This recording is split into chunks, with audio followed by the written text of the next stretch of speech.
Sales, T cells, neutrophils, lymphatic vesicles सब release करे, सब वो गड़बड़ हो रहा है, मैकेनिज्म भी पूरा गड़बड़ हो गया है। सो इम्यून सिस्टम क्या करने की कोशिश कर रहा है, उसको खत्म करने की कोशिश कर रहा है, इसलिए इसलिए ये सेल्स जो है एक्टिवेट होती है। सबका फंक्शन इंपॉर्टेंट, मस्ट सेल्स का क्या फंक्शन है, टी सेल्स का क्या फंक्शन है, हिस्टामिन का क्या रोल है, सेरोटोनिन का क्या रोल है, इंपॉर्टेंट इम्यूनोलॉजी में इसमें, तो इम्यूनोलॉजी में कवर करेंगे ये सारे टॉपिक्स, राइट, सेलेक्टिव टॉपिक्स जो हम लोग के इंपॉर्टेंट टॉपिक्स जो होंगे इम्यूनोलॉजी में, बहुत बहुत इंटरेस्टिंग है इम्यूनोलॉजी, राइट। फिर क्या जाना, ये आ गया हमारा, देखिए ये रहा डिप्थीरिया टॉक्सिन किस तरीके से एंट्री करा, ये भी हम लोगों ने जान लिया। कौन कौन से डोमेन होते हैं डिप्थीरिया टॉक्सिन के, टी डोमेन, सी डोमेन और आर डोमेन, डोमेन होते हैं, किस तरीके से डोमेन जो है कनेक्टेड होते हैं वो जानिएगा। डोमेन में क्या पेप्टाइड, क्या वो पेप्टाइड्स है, और अगर पेप्टाइड्स है तो बॉन्ड्स कौन से होने चाहिए, क्या सिर्फ पेप्टाइड बॉन्ड्स ही होते हैं, डाइसल्फाइड बॉन्ड्स तो नहीं होते हैं, ग्लाइकोसिडिक बॉन्ड्स तो नहीं होते, तो इस तरीके से सोचिएगा। साथ देखिए, साथ साथ हम लोग पढ़ तो रहे हैं माइक्रोबायोलॉजी, बट सब कुछ कनेक्टेड है, बायोकेमिस्ट्री, इम्यूनोलॉजी, सब कुछ ही तो आ रहा है इसमें, तो स्पेसिफिक कुछ नहीं है, सब ब्रॉड ही है, और सारी चीजें लिंक्ड है, कनेक्टेड है, राइट। सो ये घुसा, रिसेप्टर्स ये रहे, रिसेप्टर बाइंड हुआ, ये देखिए ये रहा रिसेप्टर, इससे बाइंड हो गया, और यहाँ पे रिसेप्टर HbEGF प्रिकर्सर एक रिसेप्टर है, उससे ये बाइंड हो गया, जैसे ही बाइंड हुआ अंदर घुसा, एंडोसाइटोसिस हुआ। आई रिपीट, मैंने कुछ क्वेश्चंस किए हैं वो नोट कर लीजिएगा, फेगोलाइसोसोम्स,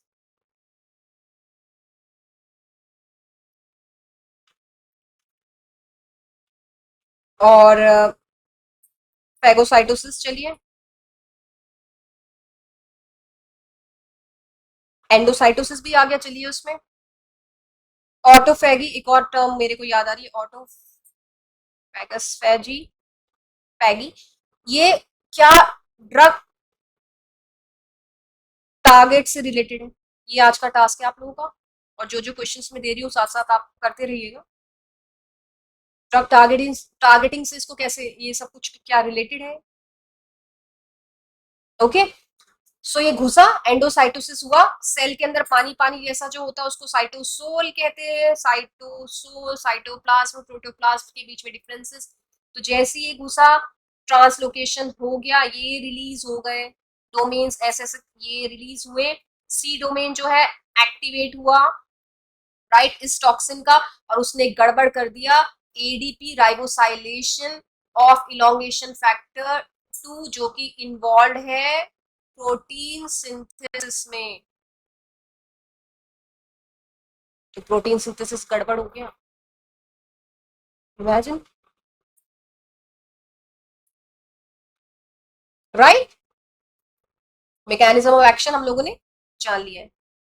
नेक्स्ट, यहाँ पे क्या दिख रहा है आप लोगों को, हमारा स्मार्ट वाला, कौन सा स्मार्ट वाला बैक्टीरियम, क्लॉस्ट्रीडियम बॉटुलिनम, उसका मैकेनिज्म ऑफ एक्शन दिखा रखा है, जो कि एक न्यूरोटॉक्सिन है, और यहाँ पे आप देख सकते हैं जो मैंने आपको समझाया कि किस तरीके से हो रहा है, ये रहा सिनेप्टिक वेसिकल, स्नेयर प्रोटीन आ गए, सिनेप्टोब्रेविन, सिंटेक्सिन और स्नैप 25, ये तीनों जब मिल जाते हैं, talking of fusion process start हो गया है, और जैसे ये फ्यूज हुए तो खुल जाएगा ये वेसिकल, ओपन अप हो जाएगा, और एसिटाइल कोलिन रिलीज हो जाएंगे, और वो चिपक जाएंगे एसिटाइल कोलिन रिसेप्टर से जो कि मौजूद है सिनेप्टिक क्लेफ्ट में, तो ये नॉर्मल रिलीज है एसिटाइल कोलिन का, जो कि एक न्यूरोट्रांसमीटर है। लेकिन अगर ये बैक्टीरिया बॉडी के अंदर घुस गए, ये पहुंच गए वहां पे, ब्रेन में पहुंच गए, टॉक्सिन का जो स्ट्रक्चर है वो कुछ इस तरीके से कि उनमें एक लाइट चेन और हैवी चेन दोनों ही होती है, राइट। भाई स्ट्रक्चर होता है ना, कोई भी प्रोटीन, कोई भी कार्बोहाइड्रेट ले लीजिए, कोई भी मॉलिक्यूल ले लीजिए, उसका एक स्ट्रक्चर होता है, तो इस वाले टॉक्सिन का जो स्ट्रक्चर है, हैवी चेन होता है, लाइट चेन होता है, ये घुस गया, अब ये क्या करेंगे, स्नेयर प्रोटीन्स को ही तोड़ देंगे, तो जब वो स्नेयर प्रोटीन्स ही टूट गए हैं तो एसिटाइल कोलिन तो रिलीज होएगा ही नहीं, सब गड़बड़ हो गया, वो रिसेप्टर से चिपक जाएंगे न्यूरोटॉक्सिन, बॉtulinum न्यूरोटॉक्सिन रिसेप्टर से जैसे ही चिपकेंगे तो जहां पे एसिटाइल कोलिन रिलीज होना चाहिए था वो तो न्यूरोटॉक्सिन रिलीज हो गए। ये क्या हो गया? ये क्या हो गया? तो कुछ और हो रहा था, कुछ और हो गया। राइट। सो ये हमारे हो गए। यहाँ पे एग्जाम्पल्स दे रखे, ये टेबल मैं आपको दोबारा दिखाऊंगी, ये टेबल और इम्पोर्टेंट बताऊंगी अपनी तरफ से भी। और ले और आप देख लीजिएगा एक बार ये टेबल, ये आगे के लेक्चर्स में भी हम लोग कवर करेंगे। राइट, बहुत सारी चीजें अभी भी इसमें, और मेजोरिटी हम लोगों ने कवर कर ली है। ओके, तो चलिए आगे बढ़ते हैं और करते हैं। आई होप मजा आ रहा है आप लोगों को। अब क्वेश्चन ये है कि मेम्ब्रेन्स कैसे डैमेज हो रही है? किसकी? सेल की। मेम्ब्रेन्स कैसे डैमेज होती है? दो मैकेनिज्म होते हैं, एक जो रिसेप्टर पे डिपेंडेंट है, एक जो रिसेप्टर पे डिपेंडेंट नहीं है। नहीं है, ठीक है। तो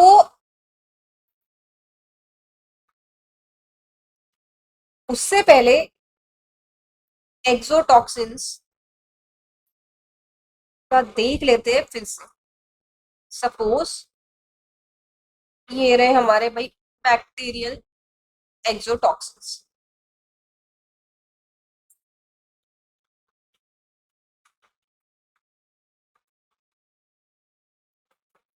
राइट, स्मार्ट है ना?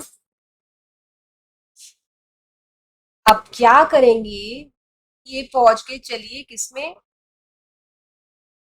होस्ट सेल में, जो कि एक सोमैटिक सेल मान लीजिए। सोमैटिक सेल मान लेते हैं। अब उधर भी मेहमान नवाजी कौन करेंगे? रिसेप्शन का काम कौन करेंगे? एक्सोटॉक्सिन्स को कहेंगे आ जाओ भाई, आ जाओ, चिपक जाओ हमसे। रिसेप्टर्स होंगे ना, तभी तो चिपकेंगे। ये जितनी भी ड्रग्स है, क्या हम इसको कॉरिलेट कर सकते हैं रिसेप्टर से? अगर मैं ये फ्यूजन का, अगर एक साइंटिस्ट वो रिसेप्शन का काम ही रोक दे, एक ऐसी ड्रग बना दे, क्या ऐसा पॉसिबल है? क्या ऐसा पॉसिबल है? तो ये रिसेप्टर्स कह रहे हैं भाई आ जाओ और चिपक जाओ। यहीं पे सब गड़बड़ हो रहा है। और जैसे ही चिपकेंगे टॉक्सिन्स, क्या होने वाला?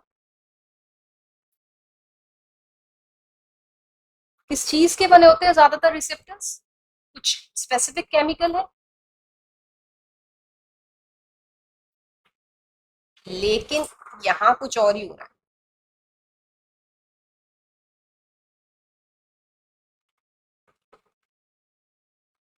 क्या लग रहा है आपको मैं क्या बना रही हूँ?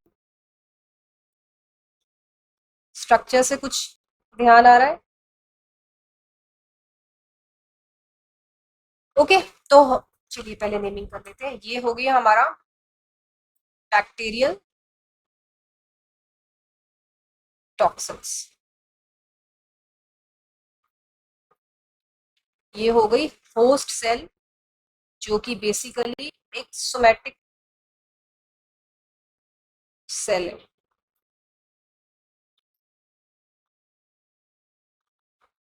राइट। अब ये क्या है ग्रीन ग्रीन? ये है टॉक्सिन्स रिसेप्टर्स। आ जाओ बेबी हमारे पास, चिपक जाओ हमसे। इसी तरीके से यहाँ पे भी रिसेप्टर्स। राइट।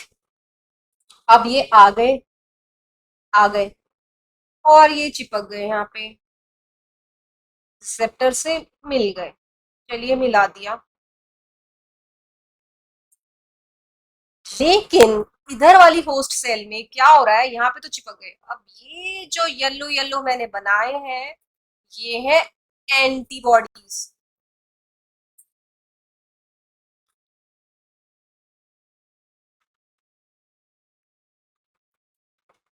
राइट। अब क्या कहानी हो जाएगी, उनकी एंटीबॉडीज आ गई है, इम्यून रिस्पॉन्स ट्रिगर हो गया है, तो ये टॉक्सिन्स को ये पकड़ेंगे अपनी बार, रिसेप्टर को बोलेंगे भाई जाओ यहाँ से, मेरी लड़ाई है, मुझे लड़ने दो। तो एंटीबॉडीज ने टॉक्सिन्स को पकड़ लिया और रिसेप्टर्स जो है टॉक्सिन्स को नहीं पकड़ पाए। तो ये वाला जो होस्ट है बेचारा, ये तो गया क्योंकि एंटीबॉडीज प्रोड्यूस ही नहीं हो रही, तो ये तो खत्म, होस्ट सेल डाइज, खत्म कर दिया उसने, खत्म। लेकिन यहाँ पे क्योंकि एंटीबॉडीज, इम्यून सिस्टम जो है वो ट्रिगर हो गया था, और and in response antibodies produce हो गई थी जो कि टॉक्सिन से कंबाइन होगी, उसने पकड़ लिया, तो यहाँ पे जो होस्ट सेल है ये बच गई, इसके आ गए मजे।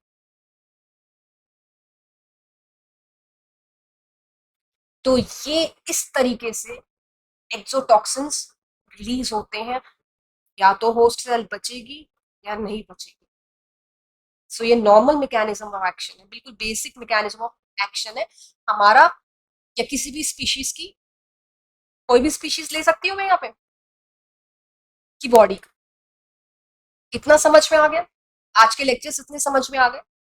आगे जो हम है आगे के लेक्चर्स में हम ये जानेंगे कि किस तरीके से मेम्ब्रेन्स जो है उसको अटैक करती है, सुपर एंटीजेंस क्या होते हैं, राइट। तो साथ साथ आप पढ़ते रहिएगा, एक्सप्लोर करिएगा, और जो भी मैं टास्क दे रही हूँ उसको जानिएगा जरूर।